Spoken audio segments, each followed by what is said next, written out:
The Mike Hosking Breakfast, 6 to 9 weekdays on Newstalk ZB. G'day there. You know what? I don't blame Hipkins for having a crack, but tell him, as they said in the castle, tell him he's dreaming. Having closed, or at least announced they are closing off the absurd deals between local councils and Maori once they get the new RMA laws up, Hipkins suggested that this would lead to a lot of renegotiation of treaty settlements. I can tell you it will do no such thing. You know why? Because it might just be that this government has had enough of court interference of Maori issues, and the Mike Smith mess might just have been the final straw. I would like to think personally the interventionist nonsense from the Waitangi Tribunal was the final straw, but this government seems happy enough to continue to foot that bill while ignoring pretty much everything they say.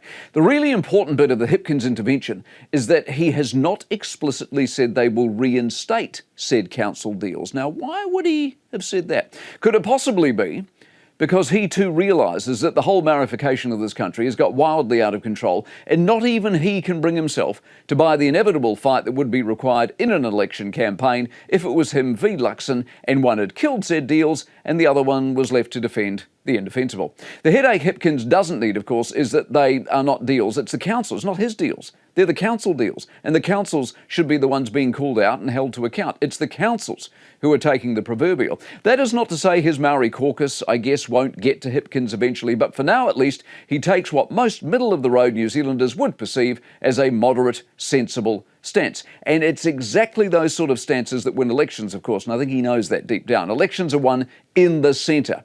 And the Maorification of New Zealand is nowhere near the centre, a place the Labour Party, by the way, once stood fairly solidly and fairly successfully.